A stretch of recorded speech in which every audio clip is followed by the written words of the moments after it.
একটা মানুষকে ভালোবাসা তেমন কঠিন ব্যাপার নয়। কঠিন হলো সে ভালোবাসা প্রকাশ করা বা তা অর্জন করা। আর পৃথিবীতে সবচেয়ে বড় কষ্ট হলো একতরফা ভালোবাসা। Hello friends, welcome to our channel অশ্বমেধ। কারো যে কোনো কাউকে ভালো লাগতেই পারে, হয়তো সেটা ভালোবাসা অবধি পৌঁছতেও পারে, বাট বেশিরভাগ ক্ষেত্রেই তুমি যাকে ভালোবাসো সেও তোমায় ভালোবাসবে এমনটা হয় না। আর তখনই সেটা হয়ে ওঠে একতরফা ভালোবাসা বা ওয়ান সাইডেড লাভ। কাউকে মন থেকে ভালোবাসলে আপনিও তার কাছে সেই রকমই ভালোবাসা আশা করবেন, এটাই স্বাভাবিক। কিন্তু এটাও মনে রাখতে হবে, আপনি তার কাছ থেকে আপনার মতো ভালোবাসা নাও পেতে পারেন, কারণ আপনার কাছে সেই প্রিয় মানুষটি আপনার ভালোবাসার পাত্র হলেও আপনি সেই প্রিয় মানুষটির ভালোবাসার পাত্র নাও হতে পারেন। তাই আপনি তাকে যতই কাছে পেতে চাইবেন, তার কাছ থেকে কষ্টের পরিমাণটাও সেরকমই পাবেন। একতরফা ভালোবাসার কোনো ভবিষ্যৎ থাকে না। একতরফা ভালোবাসায় যিনি সম্পর্কটি ধরে রাখার আপ্রাণ চেষ্টা করেন, কষ্টটা শুধু তার জন্যই। তাই একতরফা ভালোবাসার সম্পর্ক ধরে রাখার চেষ্টা না করাই ভালো। একতরফা ভালোবাসা হলে মানুষ যেটা করে, একতরফা ভালোবাসা হলে মানুষ কি করে? একতরফা ভালোবাসা হলে মানুষ দুটো জিনিস করে। এক্ষেত্রে মানুষ দু ধরনের কাজ করে থাকে। প্রথমত, কেউ কেউ আছে যারা জোর করে সেই ভালোবাসা পাওয়ার চেষ্টা করে, সম্পূর্ণ ভুল রাস্তা। আর সেটা করতে গিয়ে এমন অনেক কিছু করে বসে যেগুলো করা ঠিক নয়। অনেকেই জেদবশত অনেক নোংরা উপায় অবলম্বন করে থাকে। আর দ্বিতীয়ত, কিন্তু এমন ধরনের মানুষও আছে যারা কোনো রকম অসৎ উপায় অবলম্বন না করে শুধুমাত্র ভালোবেসে যায় এবং ভালোবাসার জন্য নিজেকে উৎসর্গ করে দেয়। কিন্তু শুনতে অবাক লাগলেও এটাই সত্যি যে এই দুটোই ভুল। Yes it is.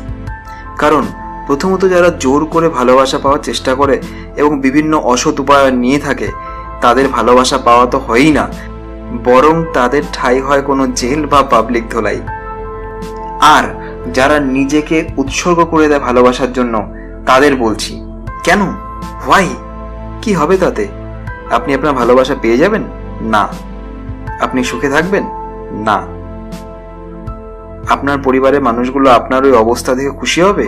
এর উত্তরও না। শুধুমাত্র মানসিক যন্ত্রণা। তো কেন? আপনি ভালোবেসেছেন, বাট এটা জেনে রাখবেন, যাকে ভালোবাসছেন সেও মানুষ। তারও আপনার মতোই ভালো লাগা মন্দ লাগার অনুভূতিগুলো আছে। সেও কাউকে না কাউকে ভালোবাসে, বা কাউকে ভালো না বাসলেও তারও নিজস্ব পছন্দ আছে। হয়তো সে আপনাকে পছন্দ নাই করতে পারে, তাই তো? তাহলে একজনের ওপর তার ইচ্ছে যেখানে নেই, সেখানে আপনি আপনার নিজের ভালোবাসা চাপিয়ে দেওয়ার কে?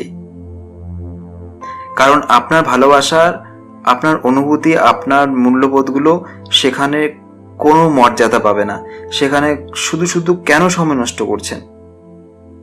সব জিনিস শুধু আবেগ দিয়ে হয় না জীবনে। এখন হয়তো আপনি আপনার একতরফা ভালোবাসা মানুষটার জন্য সো কল্ড স্যাক্রিফাইস করে যাচ্ছেন, বাট লাইফের একটা সময় যখন আসবে, তখন দেখবেন যা করেছেন তা শুধুই সময় নষ্ট ছাড়া আর কিছুই নয়। এবার সব থেকে বড় প্রশ্ন হলো, ওয়ান সাইডেড লাভ হলে কি করবেন? খুব সিম্পল। যাকে ভালোবাসবেন তাকে নিজের মনের কথাটা খুলে বলুন, যতটা তাড়াতাড়ি সম্ভব। ভালো করে বুঝিয়ে বলুন নিজের মনের ফিলিংসগুলোকে। সে যদি আপনাকে ভালোবাসে তাহলে তো আর কোনো কথাই নেই। আর যদি সে আপনাকে ভালো না বাসে বা পছন্দ না করে, তাহলে শুধু শুধু তাকে বারবার একই কথা বলে বিরক্ত করার কোনো মানেই হয় না। একবার ভেবে দেখুন তো, আপনাকে যদি এমন কেউ ভালোবাসে যাকে আপনি পছন্দই করেন না বা যার প্রতি আপনার কোনো ফিলিংস আসে না, তাহলে সেটা আপনার কাছে কতটা বিরক্তিকর হতে পারে। ঠিক একই রকম ভাবে আপনি যখন কাউকে ভালোবাসছেন, সেই মানুষটা যদি আপনাকে পছন্দ না করে বা তার মনের মধ্যে আপনার প্রতি সেরকম ফিলিংস না আসে, বা আপনাকে সে কখনো তার প্রেমিক বা প্রেমিকার রূপে দেখেইনি, তাহলে সেটাও একই রকম ভাবেই বিরক্তকর তার জন্য। বন্ধু, লাইফ একটাই, আর সেটাকে উদ্দেশ্যহীনভাবে বা পরিণতিহীন ভালোবাসার জন্য নষ্ট করে কিছু লাভ হবে কি? একটা কথা ভেবে দেখবেন, আপনি যাকে একতরফা ভালোবাসেন সে তো নিজের পছন্দ মতো মানুষকে ভালোবেসে সুখে থাকবে বা বিয়ে করবে। তাহলে এমন একজনের জন্য যেখানে আপনার ভালোবাসা, আপনার অনুভূতি, আপনার মনের কোনো রকম ভ্যালুই নেই, সেখানে আপনি একতরফাভাবে ভালোবেসে শুধু শুধু কষ্ট পাবেন কেন? যেখানে থেকে ভালোবাসা পাওয়ার কোনো আশাই নেই। সঠিক সময়ের জন্য অপেক্ষা করুন। ভালোবাসা সবার জীবনেই আসে।